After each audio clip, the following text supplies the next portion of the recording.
Hi friends, నా video నచ్చితే మీరు లైక్ చేయండి, షేర్ చేయండి, కామెంట్ చేయండి. ఇప్పుడు మనము కారులో ఉన్నాము. కారును ఇప్పుడు రైట్ టర్నింగ్ ఎలా చేయాలనేది నేను నేర్పిస్తున్నాను మీకు. రైట్ టర్నింగ్ మనం ఇప్పుడు గల్లీలో ఉన్నాము. రైట్ టర్నింగ్ మన రైట్ మిర్రరు టర్నింగ్ పాయింట్ను క్రాస్ అయిందా లేదో చూసుకోవాలి. ఇప్పుడు ఈ పోల్ దాటుతూనే మనం టర్న్ చేయాలి యాక్చువల్గా. కానీ ఇంకొక కారు ఉంది కదా అక్కడ, ఆ కారును మళ్ళీ ఇప్పుడు కారు దాటేదాకా రావాలి. ఇక్కడ దాకా వచ్చి ఇప్పుడు టర్న్ చేయాలి, ఫుల్గా టర్న్ చేయాలి. టర్న్ చేసిన తర్వాత ఇప్పుడు మన బండి ఈ రోడ్లోకి ఎంటర్ అయ్యి స్ట్రేట్ అయింది. ఈ స్టీరింగ్ని స్ట్రేట్ చేశాను. ఇప్పుడు వెళ్తున్నాం. ఇట్లా టర్నింగ్ చేయాలండి.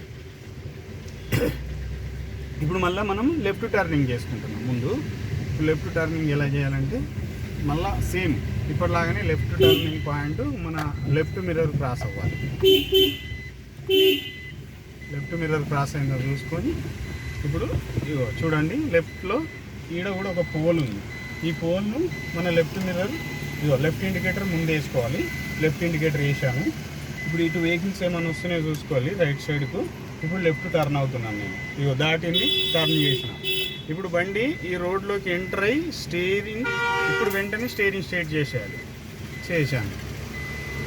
ఇప్పుడు మన మార్జిన్లోనే ఉండాలి మళ్ళీ కొద్దిసేపటి దాకా. ఇటు వెహికల్స్ వచ్చేటి చూసుకొని మనం కొంచెం సెంటర్ పాయింట్ దాకా రావచ్చు, ఏం కాదు. ఇప్పుడు మళ్ళీ రైట్ టర్నింగ్ చేస్తున్నాను. ఇక్కడ మళ్ళీ రైట్ ఉంది, మనకు రైట్ అవసరం ఉంది. ఇక్కడ రైట్ టర్నింగ్ మళ్ళీ ఇక్కడ ఒక చెట్టు ఉంది. సరే, ఈ చెట్టు దాటుతున్న ఫుల్ రైట్ తిప్పేసిన, ఇండికేటర్ వేసిన. ఇప్పుడు మళ్ళీ బండి స్టీరింగ్ స్ట్రేట్ చేసేసిన. ఇప్పుడు ఇక్కడ ఇదే రోడ్లో మనం ఇప్పుడు వెళ్తున్నాము. ఈ రకంగా చేయాలండి. 2 మిర్రర్లు చూసుకోవాలి. ఇక్కడ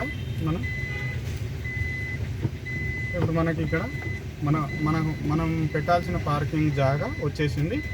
ఇక్కడ బండి ఆపేసింది.